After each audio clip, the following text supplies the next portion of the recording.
Understanding the mental health piece. I mean, I can go on and on. She's been to the White House, invited by Vice President Joe Biden, where she sat at the table with them to advocate for us. So I love her because her advocacy means she's advocating for everybody. And I'm just so grateful for her. We just had two more beautiful sisters come in the room, Reverend Cynthia and Sister Betty Wilson, who will be hosting us tomorrow evening. And we'll get in a little bit more about that later on. But right now, without further ado, I just want to give you Dorothy Johnson, founder and executive director of Mothers in Charge.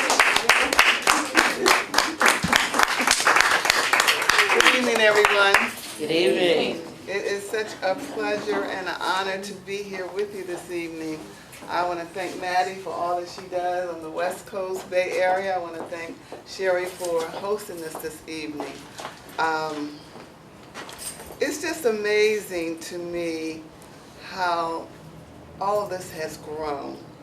A lot of times people say there's nothing you can do, nothing's going to change, but it will and it can with the kind of support and work and things that Maddie and the other women, are doing. Mothers in Charge was a vision for me almost 13 years ago as I laid in my bed in like a fetal position in so much pain because my son had been murdered and shot to death 7 times over a parking space. So as I was laying in my bed crying and in great pain, I mean, the news comes on and there's another young man that I knew in my community, Khalid Staten, had been shot to death in North Philadelphia. Khalid was on his way to Howard University with a full paid scholarship, and another 19-year-old shot him to death.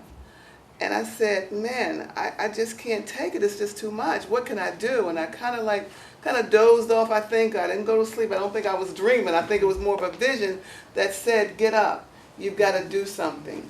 I saw these mothers in a boxing ring. This is my vision. I saw these mothers in a boxing ring with a bullhorn, pleading with the children and the young men to put down their guns. So I went to a friend of mine, Sultan Ahmed, who had also lost a son many, many years prior to my son's death. And I said, I got to do something. I've got to take this pain and this anger and all that I'm feeling, as a result of Khaled's death and now Khalid, and do something. And that's how Mothers in Charge was started.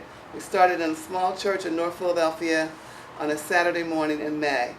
And to my surprise, so many people came out that Saturday morning and wanted to make a difference with the violence in Philadelphia. And that was in May of 2003. Since that time, we have grown. There's a chapter of Mothers in Charge, of course, here in San Francisco, LA. Miss Paula, hopefully she'll come tomorrow. She's from LA. Kansas City, St. Louis, Brooklyn, New York, Delaware, Harrisburg, I'm forgetting somebody.